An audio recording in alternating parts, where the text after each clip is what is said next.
Hello, nizere ko bameze neza, turabashuje kandi turabifuriza gukomeza kugira ibihe byiza. Abantu mudukunda mudukurikiye kuri RD1, ni ukuri muraba agaciro cyane, njya mbabona muri komenti, abantu batera komenti ni ukuri rwose muri abantu b'ingirakamaro cyane, muri abantu badanje. Niyo mpamvu mba nongeye nagarutse, nuko muntera imbaraga, nuko mba mbona ko ibyo nkora hari abantu babikurikira, hari abantu bigirira akamaro, abantu banyandikira inbox, mwese ndababona kandi ni ukuri Imana ibaha umugisha.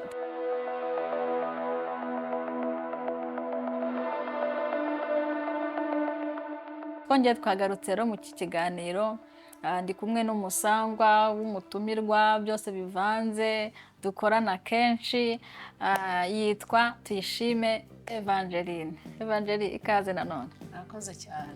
Yego, nk'uko mubizi rero twebwe dufite gahunda yo kubaka umuryango, yo kubaka sosiyete nyarwanda, yo kugira abantu bazima, yo kugira abana barimo kuvuka muri iyi vizi, yo kugira ngo bakure ari abana bazima, bafite ubuzima buzima kandi bafite ubwenge buzima kandi buri ku murongo. Ibyo rero bihera ku mwana uri mu nda, bigakomeza kugeza umwana avutse. Niyo mpamvu turimo twibanda ku bintu by'ingenzi bishobora gutuma umubyeyi amera neza, ndetse n'umwana wavutse nawe akamera neza. Ibyo ngibyo byo bizatwubaka kugira ngo tugire umuryango muzima, tugire u Rwanda twifuza, rumeze neza, rutekanye, ariko kandi rufite n'abantu bazima bafite ubwenge buzima. Rero tugiye kuvuga ku isuku y'umubyeyi. Twavuze ku bintu bitandukanye bigenda bidufasha nk'ababyeyi, ariko muri aka kanya tugiye kwibanda ku isuku y'umubyeyi. Evangeline, umubyeyi bundi turimo tuvuga umubyeyi wamaze kubyara akwiriye kwitaye ku isuku ye gute?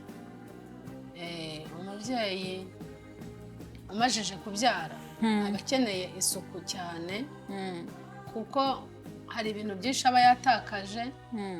Rero uko agenda atakaza ibyo byose agomba kugira isuku. Icya mbere gukaraba. Yego. Hari ababyeyi binyanyagizaho amazi, kwijabagura. Uba ugomba gukaraba n'isabune kandi buri munsi.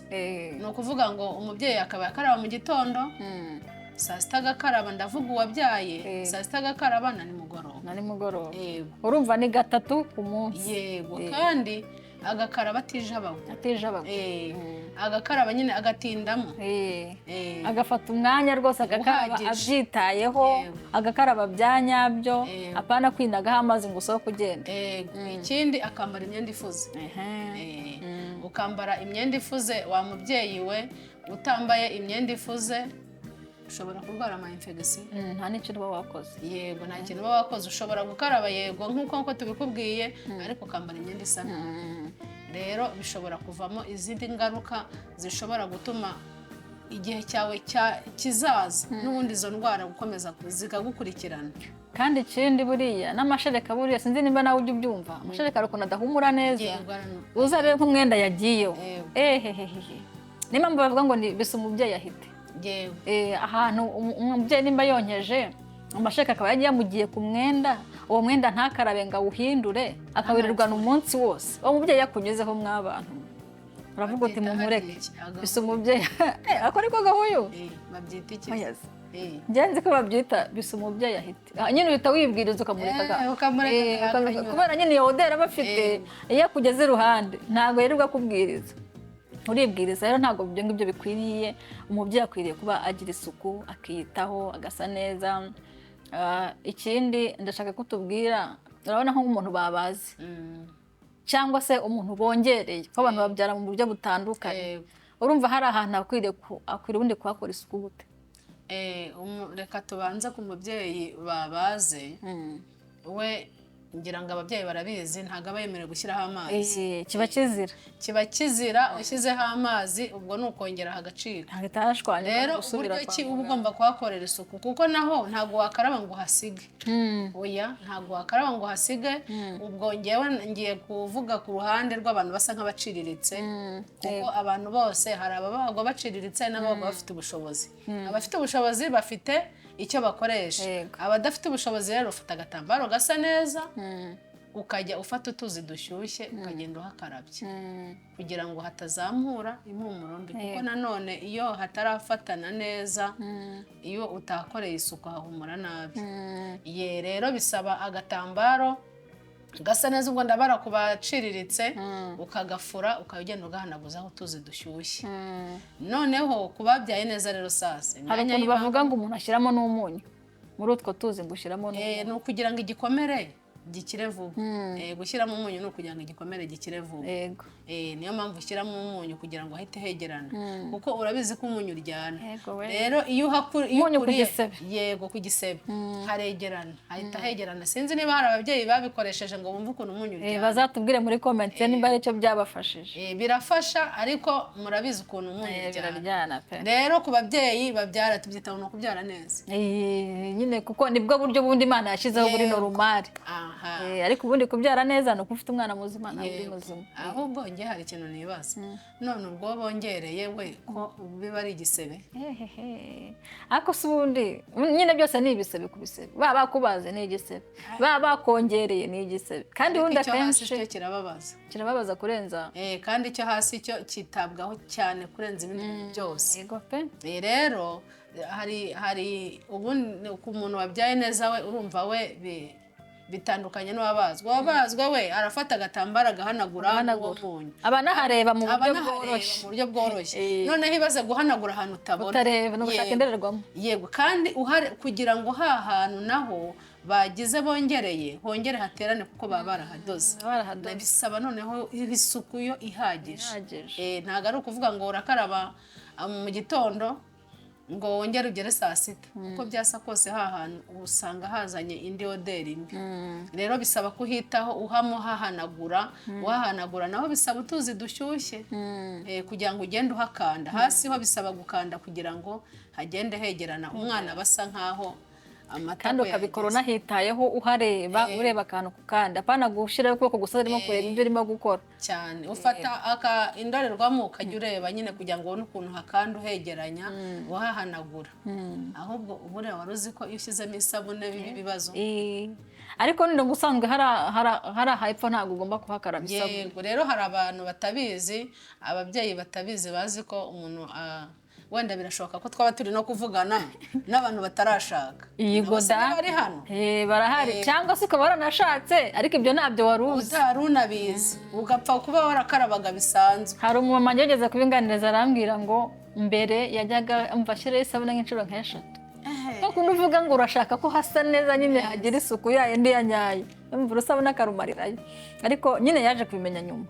ariko rero tubabwire ko ntabwo hari ahantu hakaraba isabune bakaraba amazi gusa wenda ukakira amazi inshuro nyinshi ariko ikintu cy'isabune ngo ziriya zihumuza zimeze gute ipfa kuba ari isabune ntabwo igomba kuhagera ntabwo hariya hantu hagera isabune iyo hageze isabune ushobora kuba utabizi ariko isabune nayo hari ahantu ntabwo ari nziza rero ku mugore wabyaye biba bisaba ngo afate utuzi dushyushye aba ari two agenda akandishaho ntashyiraho isabune ishobora guca ziriya ndodo cyangwa se itanazica bishobora kuba ntabwo hahita hakomera ngo hakire niho hahandi usanga umubyeyi atari kugenda neza cyangwa se agakawutara na infection yego ugasanga umubyeyi amaze icyumweru yabyaye neza ntari kugenda neza ntarakira kandi warabyaye neza yego hariya hantu rero biba bisaba kuhitaho kugira ngo nyine uhite wihuta gukira hanakomere vuba kandi hari n'ukuntu ngo buriya na muganga atakongera ngo umwana wenyine akishakira inzira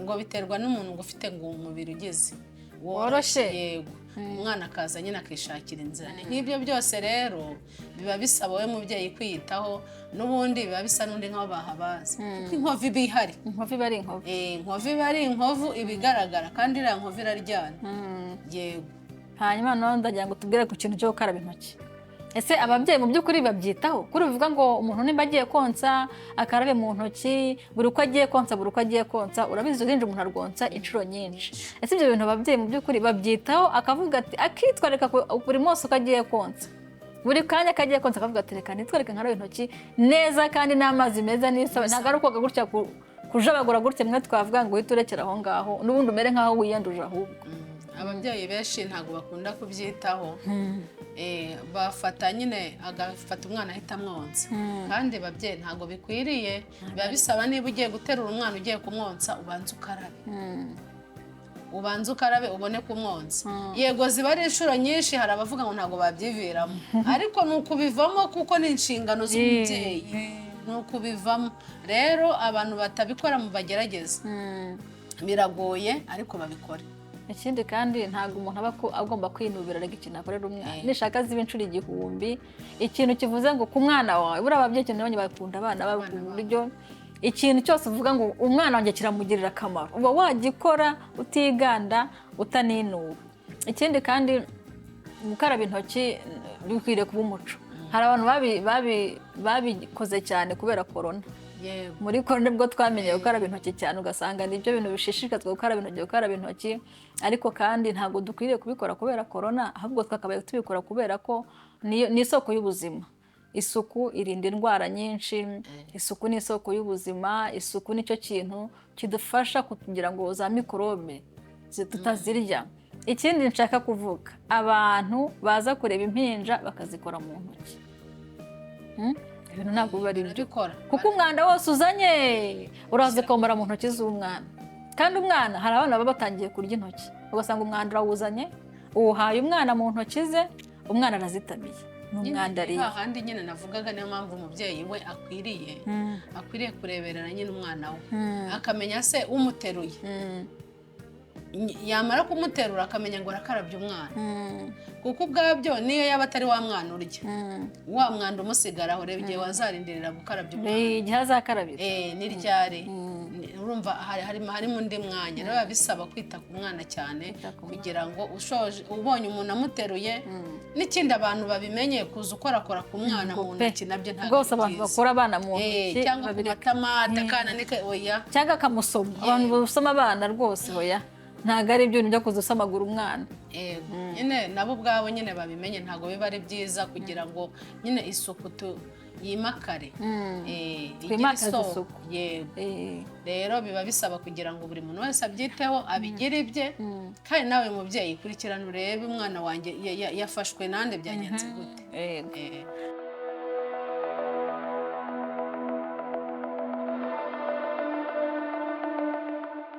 Hanyuma rero Evangile, ikintu kindi nagiye kubaza, nshaka kubaza ku kantu kajyanye na guhindura padi.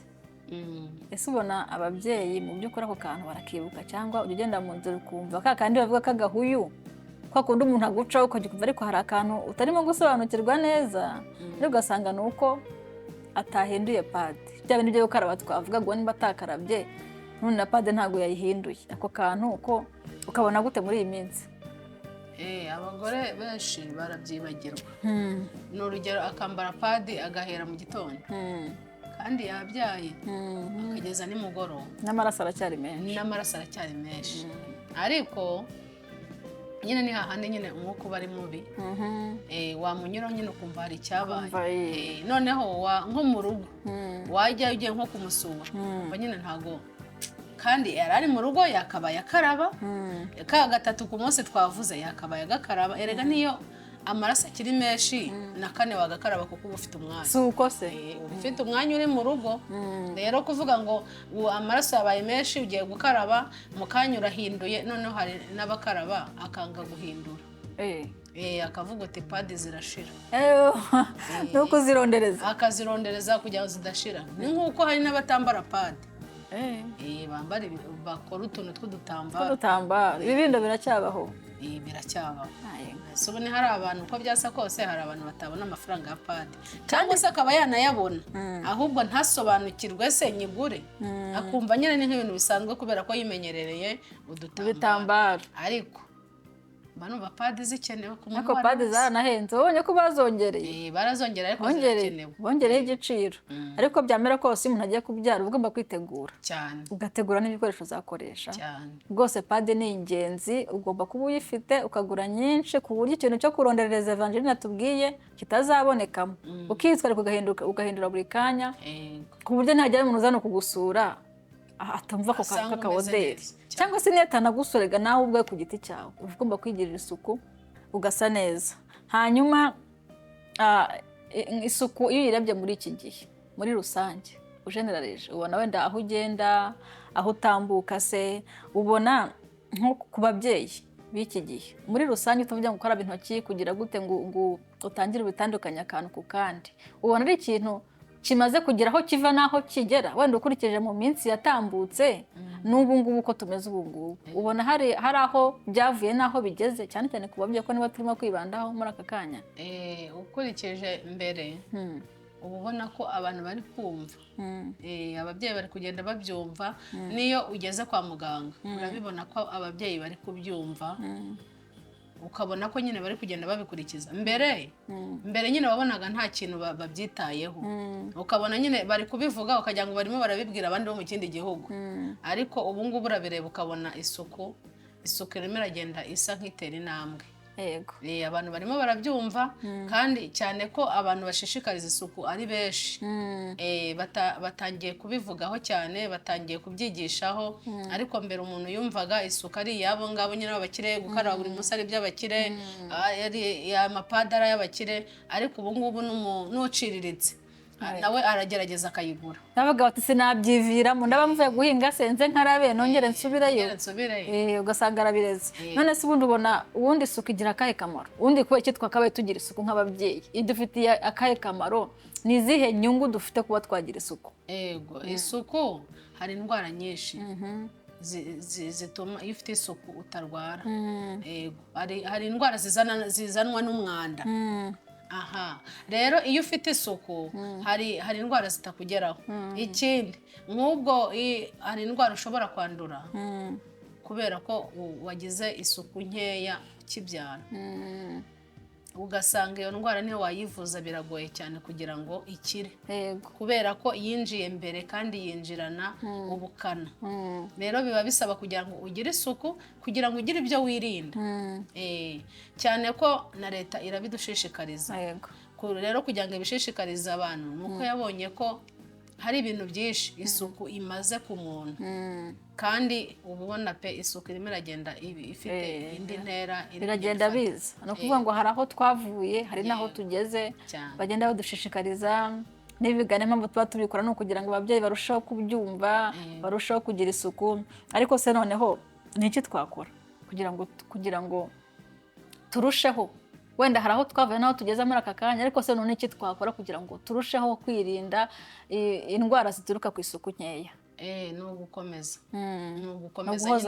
guhozaho ntabwo ari iby'umunsi umwe gusa si n'iby'ukwezi ni uguhozaho nyine isuku tukayigira umuco bikaba ari umuco mu ngo zacu bikaba umuco aho tugenda bikaba umuco nyine ku buryo ubona nyine ari ikintu twashyize imbere ibyo bintu rero bishobora gutuma umuntu nyine akomeza kubyiyumvamo buri ukoze ikintu kenshi ukiyumvamo kikagera kikaba umuco kikagera kikaba umuco ukagera ukavuga ngo ngewe ntago nagenda ameze gutya ntago namara kangahe ntago namara umunsi wose nyine ukumva ni umuco wawe rero biradusaba kugira ute guhozaho ndibuka nka kera batangira kuvuga ibintu byo kwambara inkweto urabona ukuntu kera abantu bagendaga mu nzara biyambariye ibirenge rwose ntacyo bibabwiye ariko bazanyeho gahunda yo kwambara inkweto nta minsi yashize bitabaye umuco nta muntu ushobora kuva mu rugo ngo agende yambaye ibirenge kandi imbere abantu barabikora kumva nta kibazo cyane uzi ko n'abantu kugira ngo bambare inkweto barinze no kubakubita neza ukajya usanga umuntu nta nkweto yambaye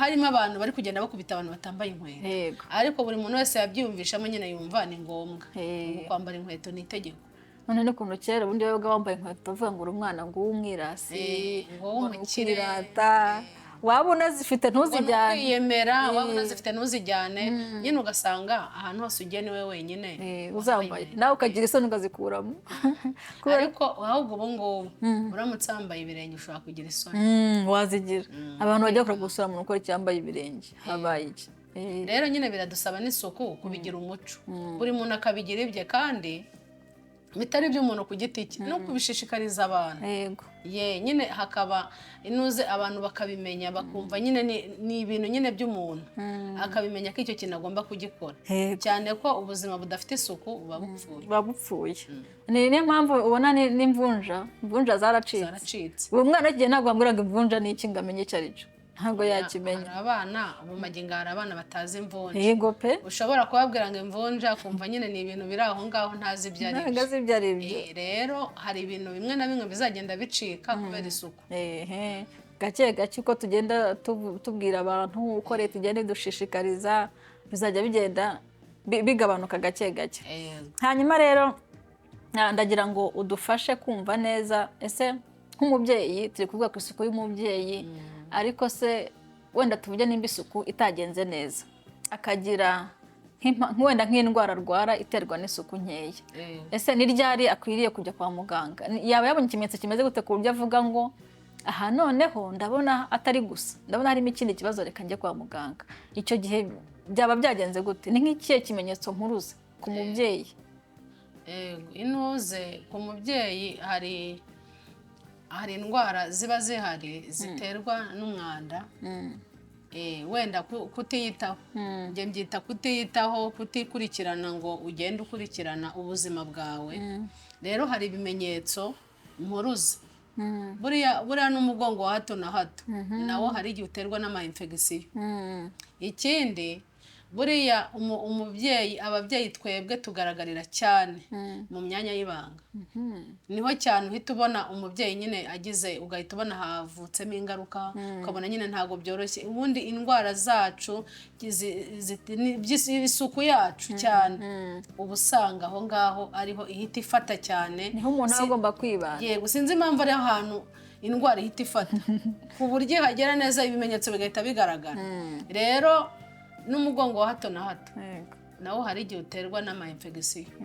Yego, ikindi hari igihe usanga mu myanya y'ibanga hari ibimenyetso bibi, ibintu bitagaragara neza, bidafite ishusho, biri kuvamo, birimo bivamo.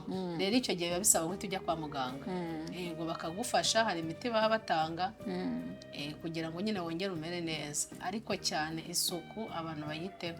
Ariko murumva ko ababyeyi biteye n'isoni kuvuga ngo usubiye kwa muganga kubera ko utitaye, kubera ko utagize isuku, kubera ko utakarabye. Ibyo ubwabyo urumva ko biteye isoni. Rero icyiza, ntabwo dushaka umubyeyi urwara kubera ko yagize ikibazo, ahubwo turashaka umubyeyi wiyitaho, akamera neza, isuku, akarya neza, akaruhuka bihagije, kugira ngo dukomeze kubaka umuryango muzima. Mwakoze cyane rero kudukurikira. Evangeline, wakoze cyane kubana natwe. Turaguhora nawe n'ubutaha, turabizi ko uzaba uhari. Rero n'abadukurikiye mwakoze cyane, mukomeze gukora subscribe, like, share, comment. Ni ukuri inama zanyu ni ingenzi. Nimba ari ikintu wumva ushaka kutubwira, nimba ari icyo wumva twazavugaho ubutaha, turahari ku bwanyu. Ni ukuri mutubwire, inama zanyu ni ukuri tuzigenderaho. Mwakoze cyane kubana natwe rero, ikiganiro ntaho ubutaha. Bye bye.